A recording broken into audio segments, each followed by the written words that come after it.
Good day, class. We continue our government lesson this morning from where we stopped in the previous lesson last week. So today, you recall that we discussed in the last lesson the types of political parties, types of party systems, meaning and types of party systems. So today we are moving ahead to another topic which is quite different from political parties. Now we are going to discuss the next topic, which is for SS2 students as well, and it is what we have on the board: pressure groups. Say it again: pressure groups. Can you understand? All right, so let's discuss pressure groups. What are pressure groups? They look like political parties. We have been discussing political parties. When we introduced political parties, we said that they are groups that their basic aim is to contest and win elections. Pressure groups look like them, but they are quite different in their aim and objectives. First of all, what are pressure groups? They are groups of human beings, groups of people whose main aim is to influence decision makers to make decisions that favor their members or the society in general. There are groups. Let's take it again from here. A pressure group is a group of people whose main aim, are you with me? Whose main aim is to influence decision makers to make decisions that favor their members or the society in general. They are not looking for power. They are not contesting for political power, but their target is to influence decision makers to make decisions that will favor their members or the general public. Now, when we are talking about decision makers, we are not limiting it to the government. Yes, government decision makers are also in government, or government is also included among decision makers, but there are other decision makers that we also look at. For example, we have traditional rulers. They are also decision makers. We have company directors. They are also decision makers. We have student union leaders. They are also decision makers. And in one way or the other, there are pressure groups that find a way, to influence what each of these categories of decision makers will decide in order to favor the members of that pressure group or the whole community in general. Now let's look at this. Usually, while we also look at pressure groups, sometimes we call them also interest groups, because they express interests and they fight for the interests of members of the group and that the society in general. We are going to look at the next step now, which is types of pressure groups. Types of pressure groups. We shall discuss 5 types of pressure groups. These include associational pressure groups,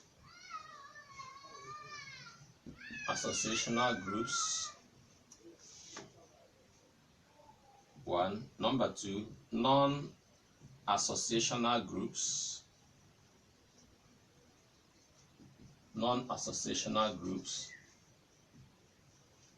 number 3, institutional groups,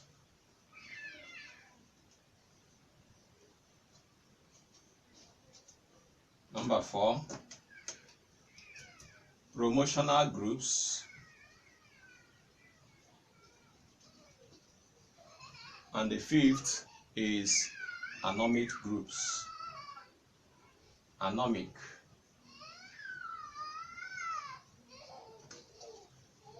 groups, A-N-O-M-I-C, anomic groups.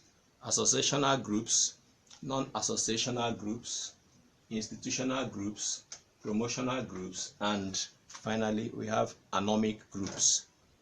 All right, these are 5 types of pressure groups we are going to discuss right now. What are associational groups? Associational pressure groups are those pressure groups that have organized membership. They have a list of members. Their members are known, they have a membership register. Their members have membership card. They pay membership dues, maybe monthly dues or annual dues, and they have criteria for admitting members, and they have criteria for expelling a member. Somebody can cease to be a member at one time or another. These are associational groups. Now, some of these groups include like occupational associations like Nigeria Union of Teachers, Nigeria Labour Congress, professional groups like Nigerian Bar Association, Nigerian Medical Association, student union groups. All these are associational groups because they are all groups that members consciously join because they consciously enroll and become a member. Now, that is an associational group. They include professional groups, as I said, occupational groups, Union of Teachers, Labour Congress, and so on. We have the next one, which is the non-associational groups. A non-associational group is a pressure group that one belongs because of the circumstances of your birth. We don't choose to belong to it. We just belong to it because we are born into it. Nobody chooses to be in a non-associational group. You just find yourself inside it. Then you belong to it because you have already found yourself inside it. We have two main forms of non-associational groups. Now, these two include the ethnic groups and religious groups. An ethnic group is a non-associational pressure group. Now, for example, now we have ethnic groups like Igbo. When an Igbo man or Yoruba man hears you speaking against Yoruba, for example, or speaking against Igbo or such other ethnic groups, the first thing he or she would do is to try to defend his group, the group he belongs to, the group he considers as his own group, because that is where he knows he already belongs. So it's a non-associational group. We don't even know when we start defending ourselves. We don't know when we start mounting pressure on government to make decisions that will favor the Igbo or make decisions that will favor Yoruba or other groups. So these are non-associational groups. Nobody can expel you from that group because you are born into it. It is your life. We have institutional groups. That's the third one. Institutional groups are public institutions or even private institutions. When they constitute themselves into a pressure point, a pressure source from which they demand for big shares of the national budget. They want government to allocate certain amount of money to the institution. For example, the police may want to equip their members, equip their workers, and they want government to provide enough money. At that point, the police becomes a pressure group on the National Assembly, trying to lobby for a bigger budget, for the benefit of the police. The same applies to maybe a university that receives subventions from the government. The university may, in one way or the other, try to lobby the National Assembly or the State House of Assembly to give them better financial allocations. Maybe they want to equip some laboratories. Maybe they want to build some sporting or recreation centers within the university, and so they need more money. That university at that time becomes an institutional pressure group, trying to mount pressure on decision makers in order for them to give them a better budget, a better amount of money that will help to cater for the needs of that group, of that institution. We have the next type, which is promotional groups. Promotional groups are also called cause groups. Cause groups. Cause groups. They fight causes, social causes. They are groups that fight social causes, not particularly for the benefit of their members, but for the benefit of the less privileged or the whole society. Social causes like maybe people who are fighting for the benefits of widows.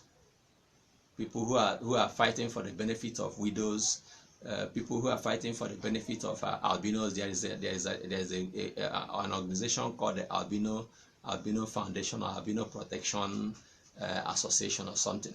What they do is that they try to fight for the benefit benefit of that group they are trying to protect. People fighting for the benefit of HIV patients, to prevent stigmatization, and so on. And so these are groups, human rights associations, human rights pressure groups. All these are promotional groups. They promote a social cause and ensure that and try to mount pressure on government or decision makers to make decisions that will favor that particular group of less privileged people. That is a promotional group. They don't fight particularly for their own members, but they fight mainly for the whole society. The next and the final one is the anomic group. Anomic. You look at the name, you see it looks like the word anonymous. Anonymous. An anomic group is a group of is a pressure group that that arises spontaneously in an unplanned manner.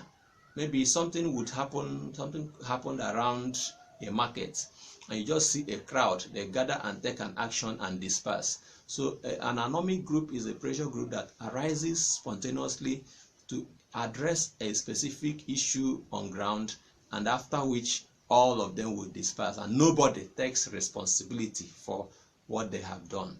That is why they are called anomic. They are more or less an anonymous group.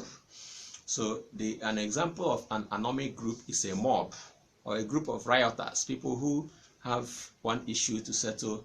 They just find themselves gathering spontaneously. Nobody planned it, but they just gathered, did something they wanted to do, just and what everybody goes his way, and nobody is held responsible. Nobody takes responsibility. Nobody comes out to say we are the ones that did it, because nobody actually did it. It's everybody that did it. So an anomic group is like a mob. A mob, M-O-B. A mob is an anomic group. Okay, so these are types of pressure groups. We have discussed these types of pressure groups now. We are going to end the lesson at this point, and having come to this point, let's take an assignment also. Before the next lesson, go back to your book, study the characteristics of pressure groups, and write an assignment, do the assignment on characteristics of pressure groups. Let us take it from there in the next lesson. Continue to stay safe, continue to stay well at home, and may we all be protected. See you.